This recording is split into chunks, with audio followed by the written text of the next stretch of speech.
नमस्कार मंडळी, welcome back to my channel Gapshap Bandit. चला तर पाहूया श्री रामचरितमानस या पुस्तकाचा पुढचा भाग. जोरजोराने वाद्ये वाजू लागली. सर्वांनी मंगल शृंगार केला. सुंदर वदनी, सुंदर नयनी आणि कोकिळेसारखा मधुर आवाज असणाऱ्या स्त्रिया झुंडींनी जमून सुंदर गाणी गाऊ लागल्या. जनकराजांचा आनंद अवर्णनीय होता. जणू जन्माने गरीब असलेल्याला धनाचा खजिना सापडला. सीतेचे भय विरू लागले. तिला इतका आनंद झाला जसा चंद्रोदयामुळे चकोरीला होतो. जनकराजांनी विश्वामित्रांना प्रणाम केला आणि म्हटले, प्रभूंच्या कृपेनेच श्रीरामचंद्रांनी धनुष्य मोडले. दोन्ही भावांनी मला कृतार्थ केले. हे स्वामी, आता योग्य असेल ते सांगा. मुनी म्हणाले, हे चतुर राजा, तसे पाहता विवाह हा धनुर्भंगावर अवलंबून होता. धनुष्य भंग पावताच विवाह झाला.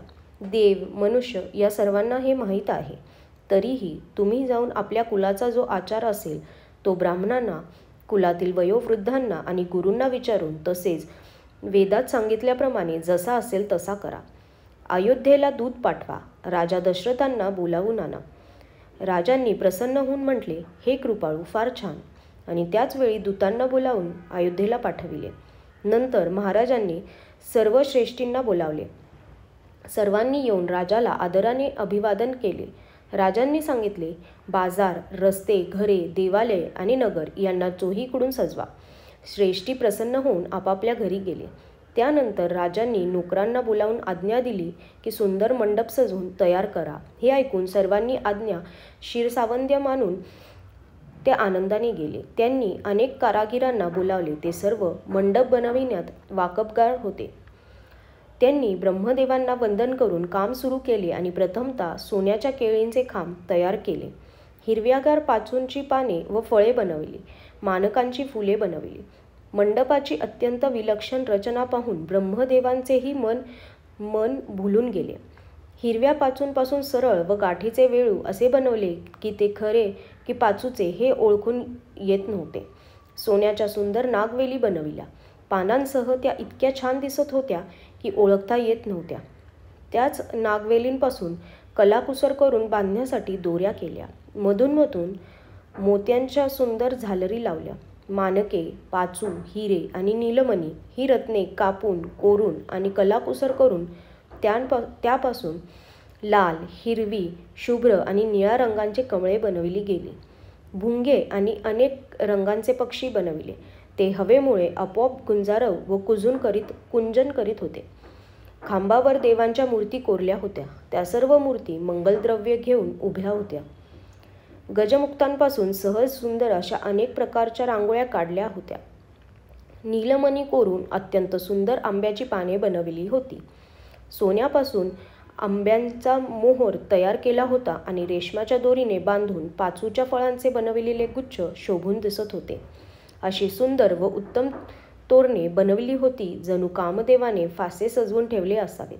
अनेक मंगल कलश, सुंदर ध्वज, पताका, पडदे आणि चौऱ्या बनविल्या होत्या. रत्नांनी बनविलेले सुंदर दिव्यांमुळे त्या विलक्षण मंडपाचे वर्णनच करता येणे अशक्य होते. ज्या मंडपामध्ये जानकी नवरी बनवून येणार होती त्याचे वर्णन करू शकण्याची बुद्धी कुणा कवीमध्ये असेल. ज्या मंडपामध्ये रूप व गुणाचे सागर श्री रामचंद्र वर म्हणून असतील तो त्रैलोक्यात प्रसिद्धच असायला हवा.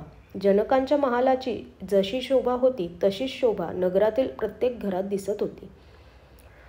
त्यावेळी ज्याने मिथिला प्रदेश पाहिला त्याला 14 भवनही तुच्छ वाटले. जनकपुरातील दरिद्री लोकांच्या घरातही त्यावेळी जी संपत्ती शोभत होती ती पाहून इंद्रसुद्धा मोहून जात असे. ज्या नगरीत प्रत्यक्ष लक्ष्मीने मानवी स्त्रीचे सुंदर रूप धारण करून निवास केलेला त्या नगरीच्या शोभेचे वर्णन करण्यास सरस्वती आणि शेष हे सुद्धा संकोच करतात.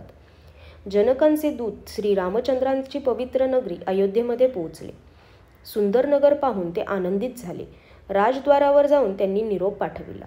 राजा दशरथांनी तो ऐकताच दूतांना बोलावून घेतले. दूतांनी प्रणाम करून पत्र दिले. प्रसन्न होऊन राजांनी ते स्वतः ठेवून घेतले.